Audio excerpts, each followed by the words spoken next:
Video number 101. I'm feeling some eustress for reasons that I won't elaborate on now, but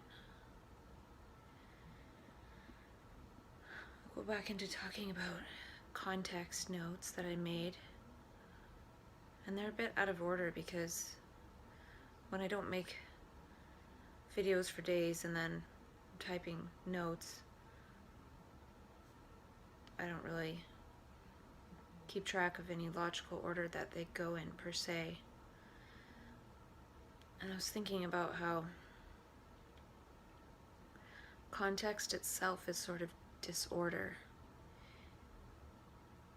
It's like this greater expanse of information, and then the content is something that we unfold from the context and we appoint as meaningful.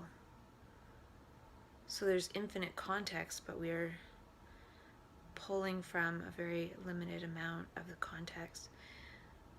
So the context of the experiences that I've had is something different than the words trying to describe that context. So even the words that are somewhat contextual are content extrapolated from the experience, the context of the experience, not just the experience itself. Not just describing the experience in terms of content, but unfolding the implications as well. And it seems to me that context is disorder in a way because it's not the order of the way our brains have been programmed to see and make meaning of things. But at the same time, it's like a greater order in that it's an unfolded order. It's an order that we haven't yet made meaning out of or seen any meaning in.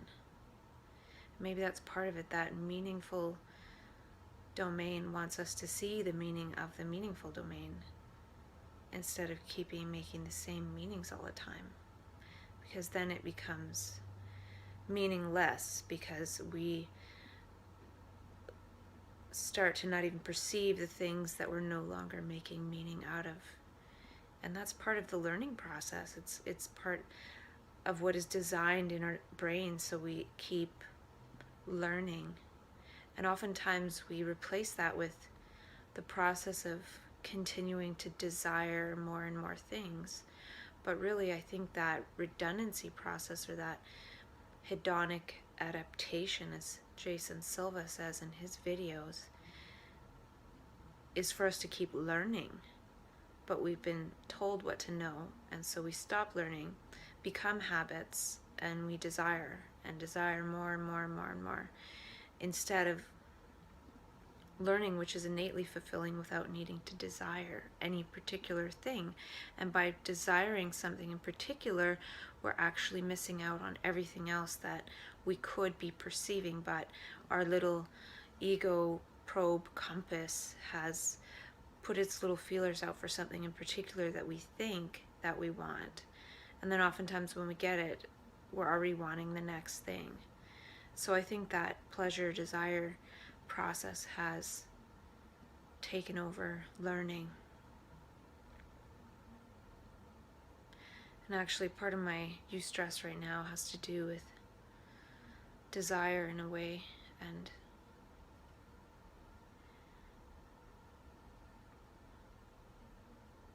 I can see that it's possible that this desire will block learning because of that very thing.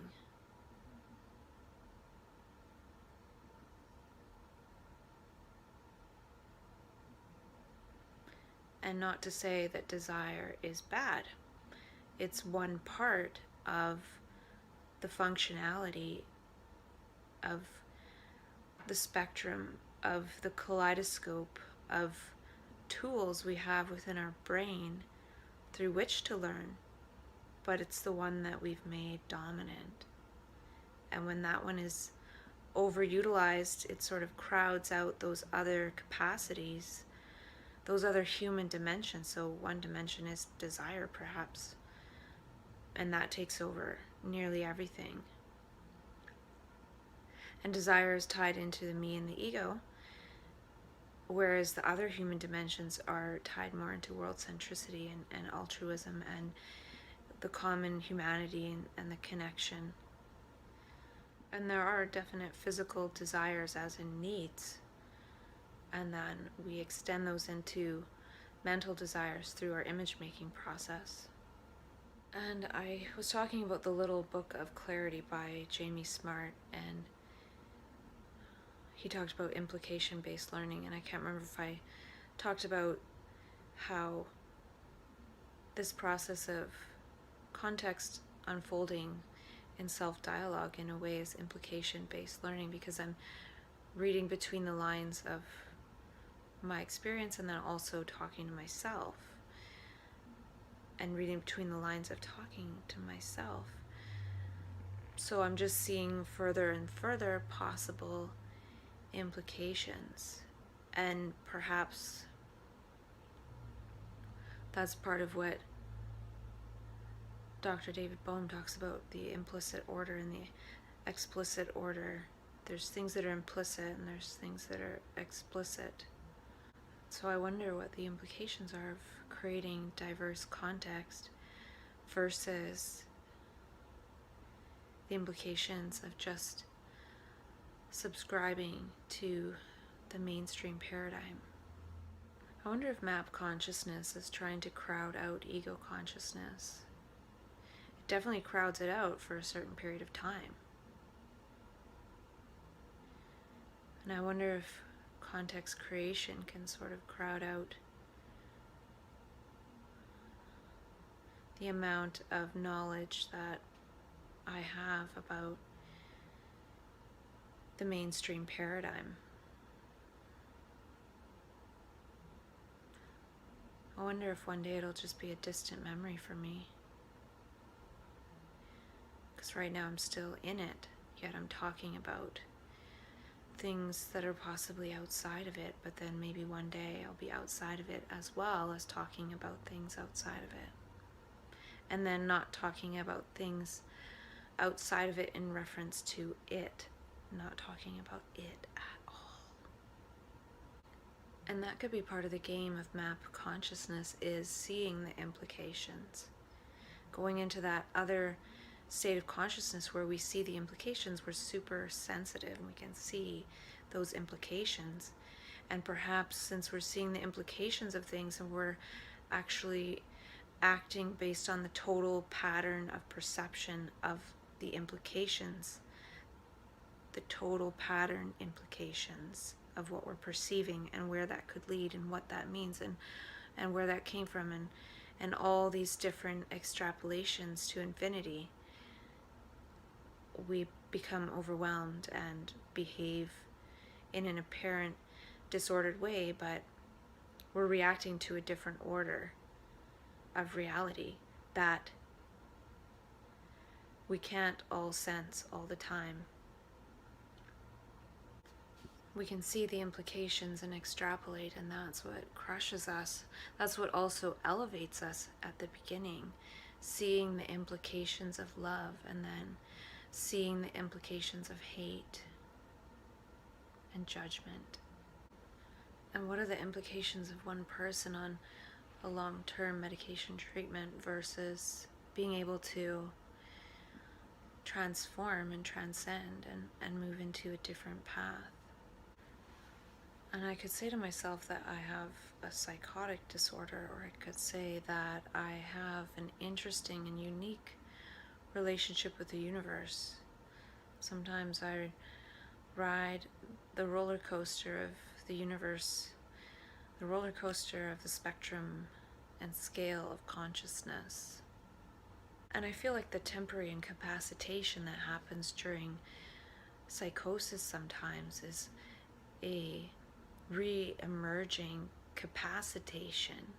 It's emerging with different capacities, just like a caterpillar goes into a chrysalis, is completely immobile and protected and safe, and then emerges with completely different capacities.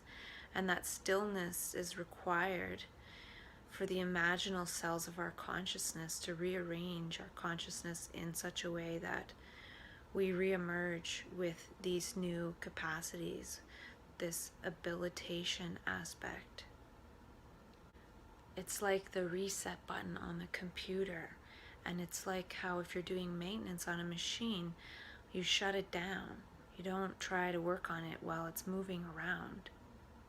And I feel like the universe is rewriting our DNA and changing our epigenetic expression. And I wrote down that when we're controlled by the programs, we feel like we have free will. But free will is just the ego talking to itself about making decisions. And that ego voice is our own voice turned against us. And it's programmed, it's other thoughts and conditionings from society. And then we call that choosing between one thought and another thought free will. And map consciousness comes in and shows us more about true free will.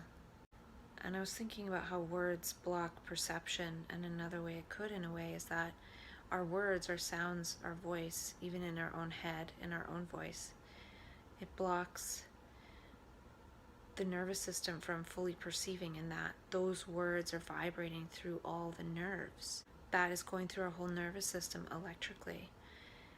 And those words vibrating through our nervous system are meaning that the nervous system isn't quiet, it's not silent, and so it can't actually accurately perceive the vibrations that are incoming, because there is a vibration already happening in terms of our own voice.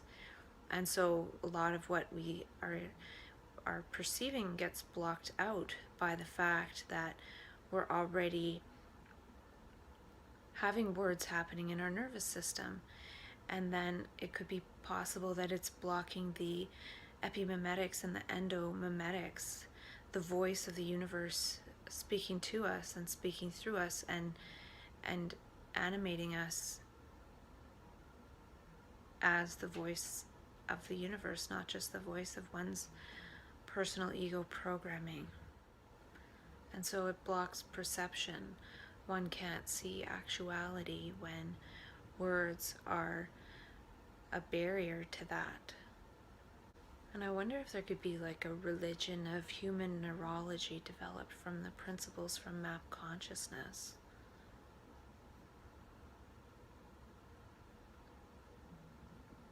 And I feel like the principles are the principles of the human nervous system when it's not blocked by abstractions about reality.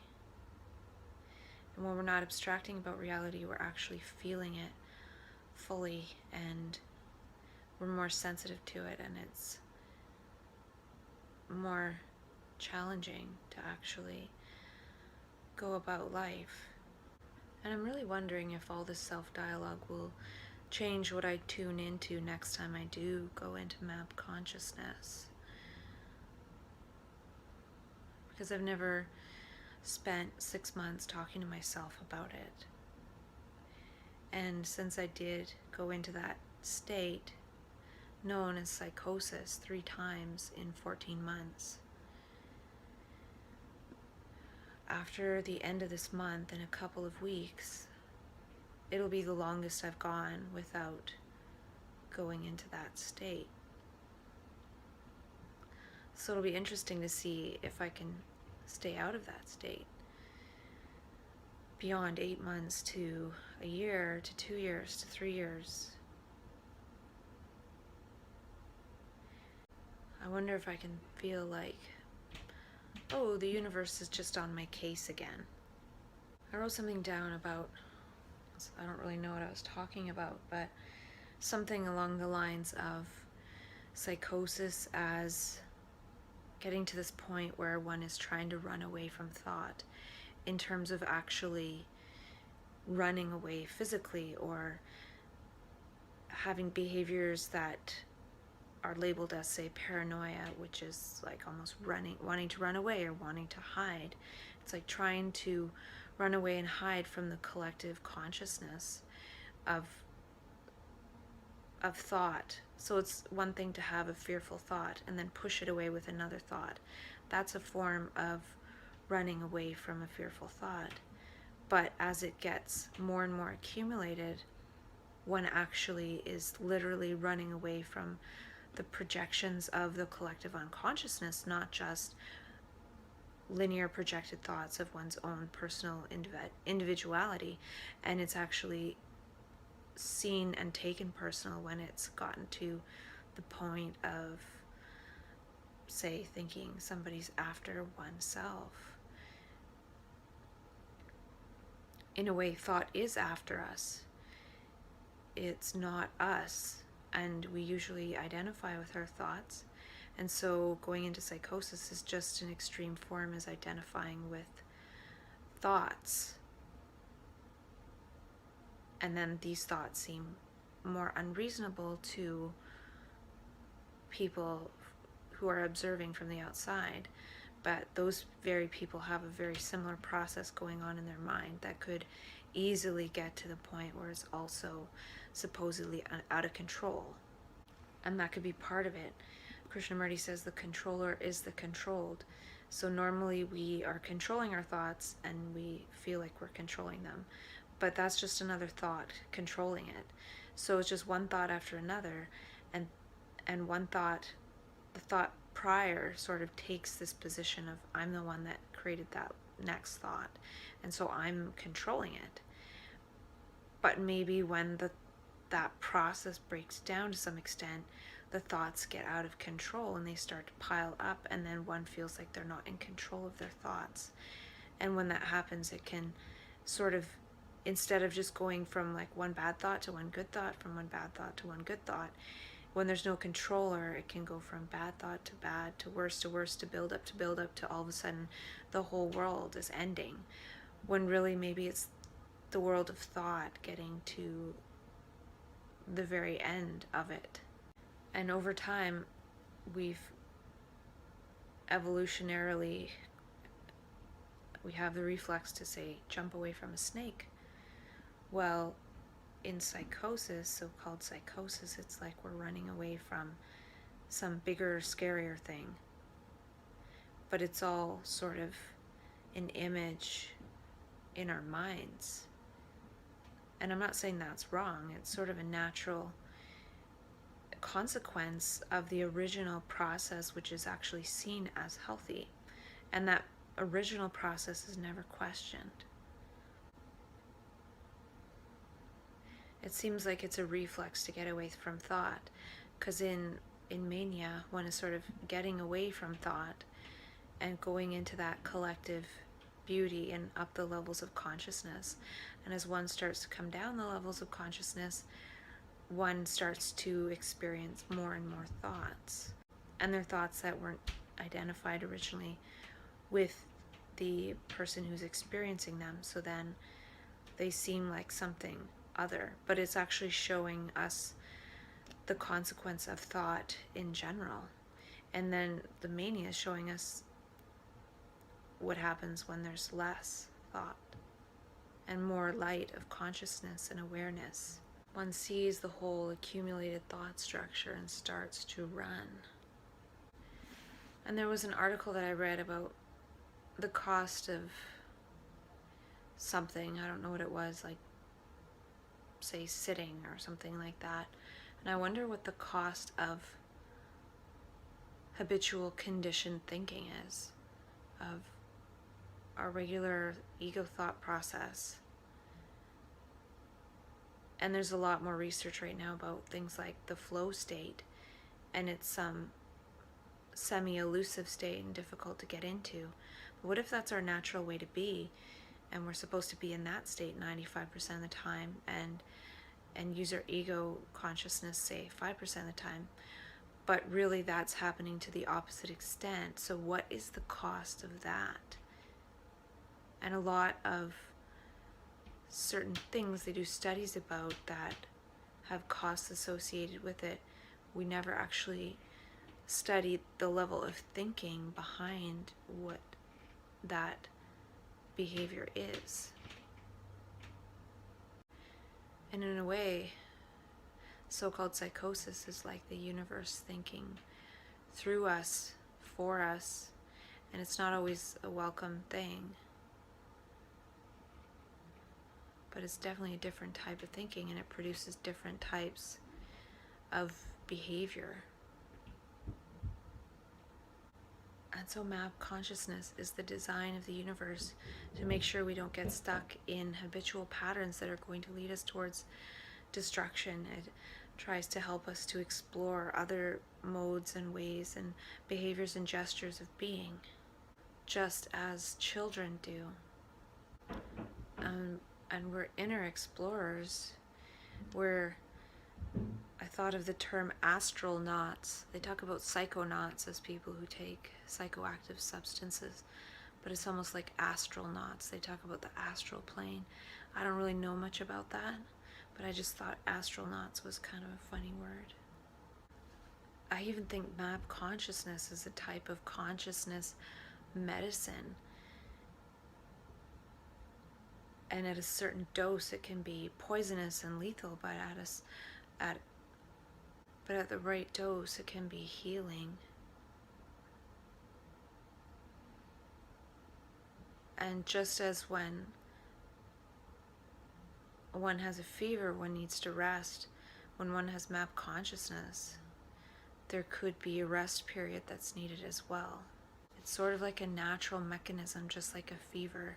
And just as a fever is designed to kill off the organisms, the microorganisms that aren't beneficial to our system, I feel like map consciousness is supposed to kill off some of the thoughts and thinking that is not beneficial to our mental consciousness system.